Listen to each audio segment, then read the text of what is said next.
Where are you from? I was from... Oh, you're the doctor. I'm the doctor. Oh.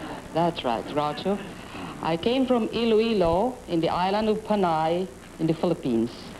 Did you have any particular reason for coming to this country? Yes, I was awarded a 4-year scholarship in medicine at the University of Michigan at Ann Arbor. Are you married, doctor, or is your pulse normal? Well, I think my pulse is normal now. I have been married 13 years to the same man. Oh. You regard him now with equanimity, is that it? I think so. How did you meet Mr. Demendenti? Well, Groucho, that's really my name, my professional name. His name is Aspirin. And actually, you're Dr. Aspirin, huh? Well, That's pretty hard to swallow, isn't it? You give fast, effective relief? Oh, I think so. I hope so, anyway. I hope so, too. Where is your office, Doc? In Wilmington, Groucho, in the Los Angeles harbor. Oh. Well, that's the place for a dock, down in the harbor.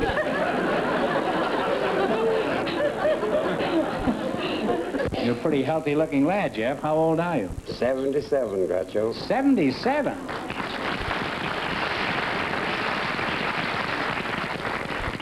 Must be some miracle drugs you're taking. I thought you were about 8 years old. How do you explain your youthful appearance, Jeff? Is it lots of wine, women, and song? No, Groucho. Outdoors. Working outdoors. I work horses. I rode horses all my life. In fact, I rode horses before I was born. Before you were born? My mother rode... That's quite a trick, at that. My mother rode from Paducah, Kentucky on a Tennessee walking horse, side saddle, to her father's 35-mile, and after I was born, she rode back with me in her arms. That's how near I came being born on a horse. Is that so? Well, did the doctor spank you, curry you, or slap a brand on you? You say it's a Tennessee walking horse? Yes, sir. Is that the fellow who rode Cat on a Hot Tin Roof? Jeff, are you still working with horses? Yes, Groucho. I'm what you call a horse psychiatrist. A horse psychiatrist? Right. You must have the biggest couch in town. I suppose you get a lot of horses whose wives are nags, huh? Oh, yes, very much. Very many. Well, do you seriously mean that horses have emotional problems? Well, they do. Really? Sure. Well, suppose somebody brings a horse to you. Now, how do you go about analyzing him? Can you tell anything about him by just looking at him? Yes, you can. You can, huh? Yes. You can tell by looking at his, his big white around his eyes and a little narrow between the eyes on the skull. I'll thank you not to get personal, Mr. Barnard. You're speaking of the one I love, me. Well, I'd like to go on continuing this, but the time has come to play You Bet Your Life. Now, remember, we start you off with a bale of hay. No, I mean, $100. You miss a question, you lose half your bankroll. Now, we want one answer between you on all these questions. This is a spelling quiz. Now, what do you want to start with? 70. 70. You spell the word jealousy, meaning grudging, envy, mistrust, or envious suspicion. Jealousy. Jealousy. That is absolutely precisely correct. You now have $170. Now, you can go on to a harder word or an easier one. 80. 80. Spell the word immaculate, meaning pure, spotless, without flaw, like me. Immaculate. I-M-M-A-C-U-L-A-T-E.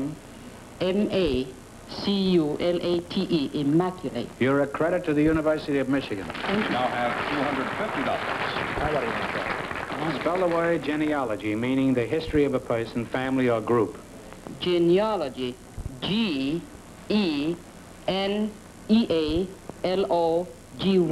Genealogy. Are you sure you didn't go to Rutgers? You now have $340. Yes, you have. Now, you can go for 100. 100. Spell the word exhilarate, meaning to make merry, to gladden, cheer. Accelerate. E-X-H-I-L-A-R-A-T-E.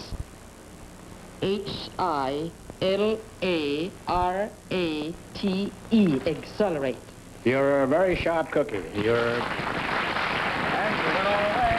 You wind up with $440.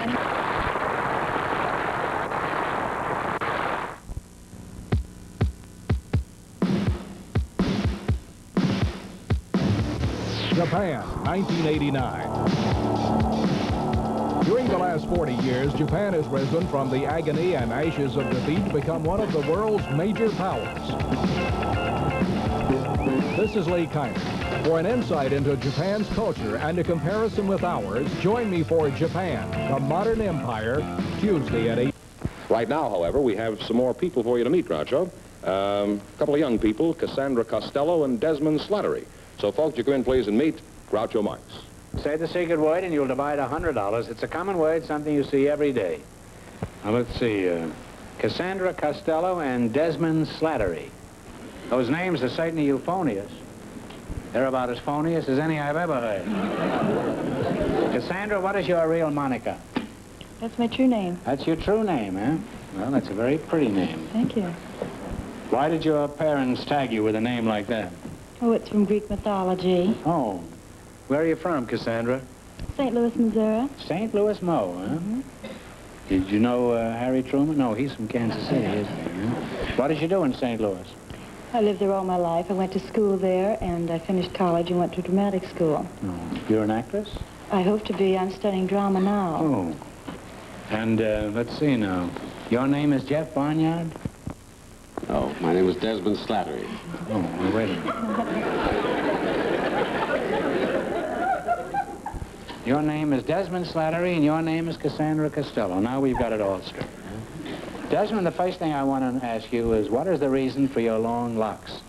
Do you object to the big prices and small talk you get from the average barber? No, I'm preparing to be Robin Hood. Well, I'm preparing to be Napoleon. But I don't go around with my hand on my stomach. In what way are you preparing to be Robin Hood? I'm preparing to do a television film series when color comes. Really?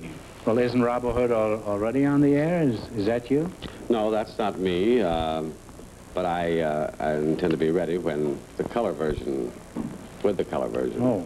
Well, let's get some of your background, Desmond. Where are you from? Are you desperate, Desmond? No. I'm desperately working on this project, but I'm from Wichita, Kansas. Oh. What happened in Wichita that... Well, I was born there, and I went to school there, and that's where I got my first taste of the theater. I got my first taste of the theater in Pottsville, Pennsylvania. Some wise guy in the audience hit me in the mouth with a squash. I was singing Love Me and the World Is Mine at the time.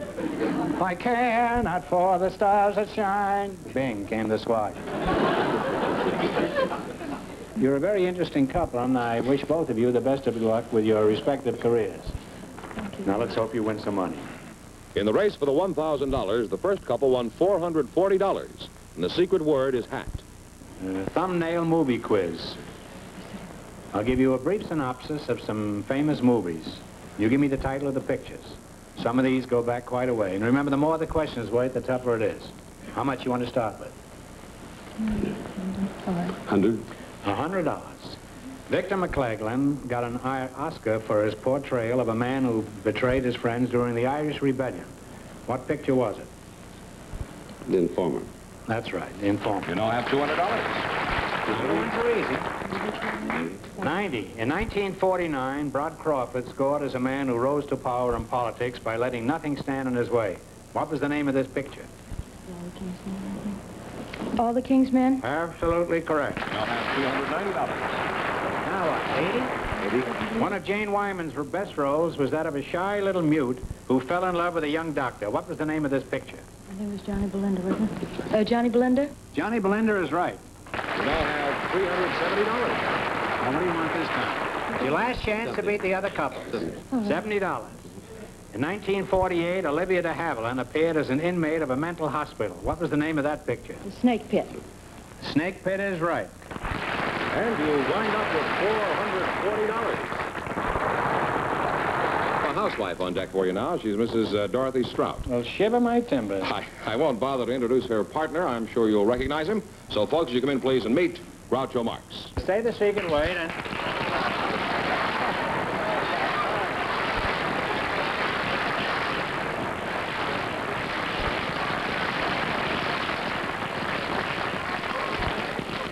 You say the secret word, you'll divide $100. It's a common word, something you see every day. Okay. Well, from that applause, Fenneman wasn't exaggerating when he said we had somebody who needed no introduction. It's a great honor to have you here tonight, Mr. Strout.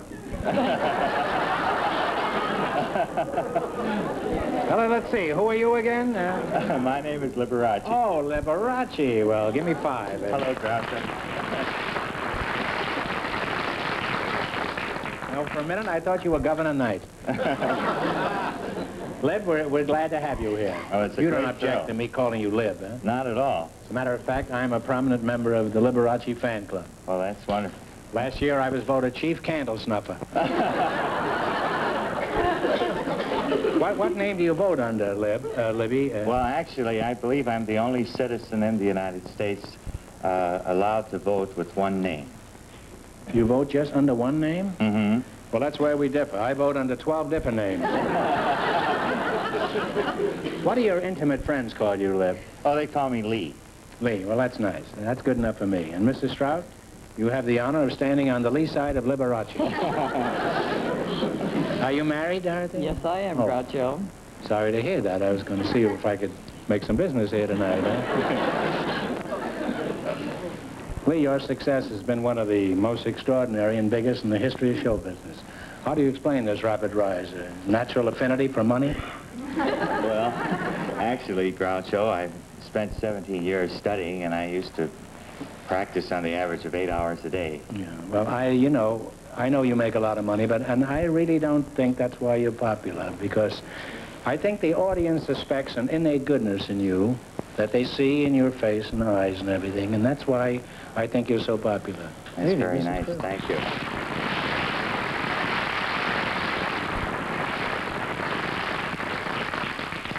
I haven't seen your picture yet, but how is it going, Lib? Sincerely yours? Yeah. Well, it seemed that the critics and the people who did see it liked it very much. There's only one thing wrong with the whole thing is there's not enough people going to see it. And but what do you attribute this to? If the picture is good and they like your personality, why aren't they going to see it? Do you think it's television that's keeping them home? Well, no, it reminds me very, very much of some of the other phases of my career. They all started kind of slow. I didn't mushroom overnight like a lot of people think I did. I was on television many, many times before I hit, you know. And the same thing with nightclubs. I used to have managers come to me and say, you do such a wonderful act, it's too bad you don't do any business, you know. And then later on... Did the manager say this the second night or just the first night? Well, I usually had a pretty good ironclad contract, so he couldn't let me out. But, well, I don't understand. You toured America a few months ago and you did enormous business in a personal appearance. That came after several years of not so full houses, too. Is it true you actually live in a piano?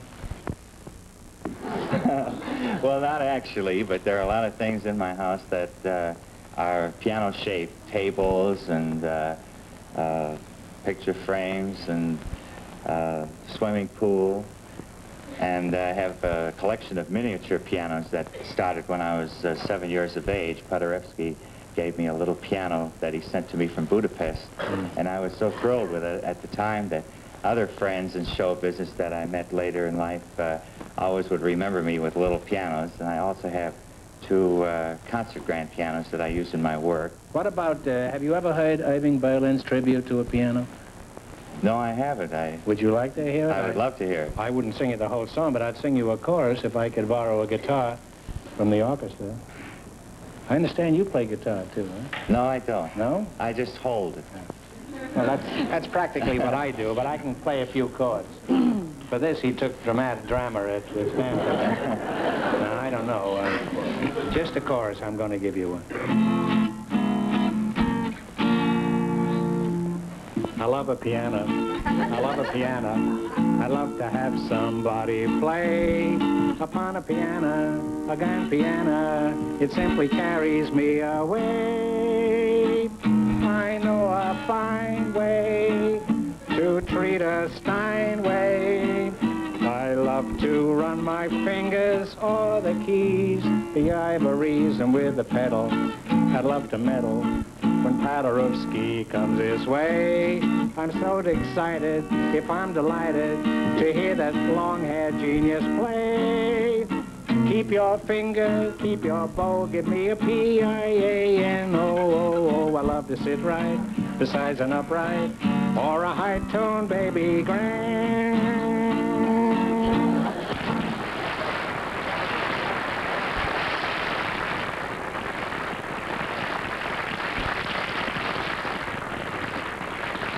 Great, Groucho. Well, Leb, it's really been fun talking to you. I wish I could do that song, but I couldn't use it because, you see, I play the Baldwin, and that doesn't rhyme. Well, I'm sure Mr. Berlin would be happy to change the lyric for you, huh? Well, it's been a lot of fun talking to you two, and I wish we had more time, but unfortunately, we got to get down to serious business, which is the money. This is the sordid part of our show. Now, Lee, you've got a chance to get rich on our quiz here. What are you going to do? What are you going to do with this miniature fortune if you should win? Well, actually, Groucho, I'm here in the interest of the Heart Fund. This is a very worthy organization, the Heart Association, that needs the help of not only people like myself, but people all over the country. And I would like to appeal to your many, many listeners to give generously to the Heart Association, because this is one crippling disease that has killed more people than all other combined causes. And if I should be fortunate enough to win some money tonight, I'm going to give it to the Heart Association. Well,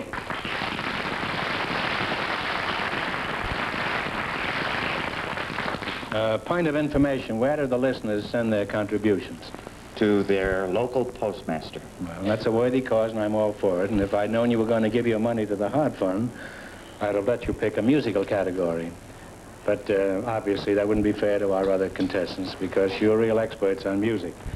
In the race for the $1,000, the first two couples are tied with $440 each. Now, what do you want to start with? All the way from 10 to 100. 70. 70? 70 with. All right. Little Neck and Cherry Stones refer to what kind of seafood? Clams. Clams is right. Off to a good start, you have $170. Now what? 80. 80.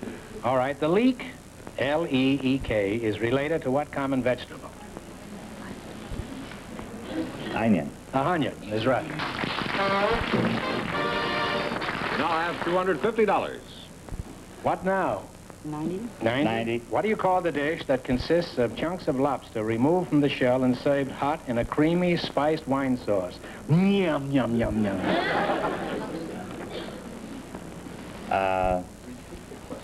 What do you call the dish that consists of chunks of lobster removed from the shell and served hot in a creamy, spiced wine sauce? Now, you know this. Let's see. You know that Heart Fund needs its money now. You know, there's always two things on the menu. One is Thermidor, and the other one's the other one, which I don't like, so I never order. But what is it? Oh, gosh, what do they call that? Lobster, I know the audience is dying to tell me. I'd like to tell you, too, huh? Well, you'll kick yourself when you hear it. It's lobster Newburgh. Newburgh, yes. Well, you still have $125. Well, now you still got a ways to go.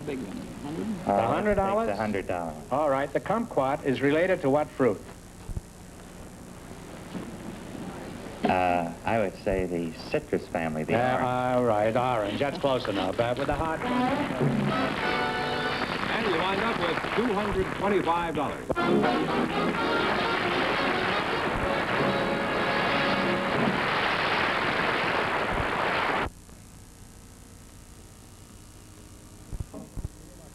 So here are the two couples tied for the chance of the $1,000 question. Each couple will write down his answer on one of these cards. If they all get it right, they will split the money between them. Are you ready? In Homer's Odyssey, Ulysses had to sail between two sea monsters. Actually, they're a rock and a whirlpool that still remain hazards to navigation in the Straits of Messina. For $1,000, what were the names of these two sea monsters?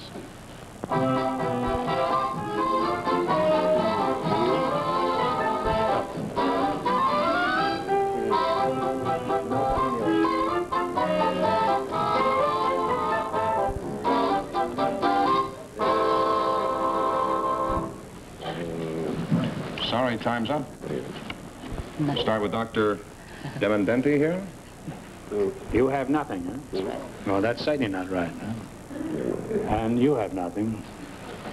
So, nobody wins the money, but the answer is Scylla and Charybdis. So that means the big question next week will be worth $1,500. Well, you lost the big money, but how much did they win in the quiz, George? Well, each won $440 in the quiz. Well, thanks to both of you and to all of our contestants on the show tonight.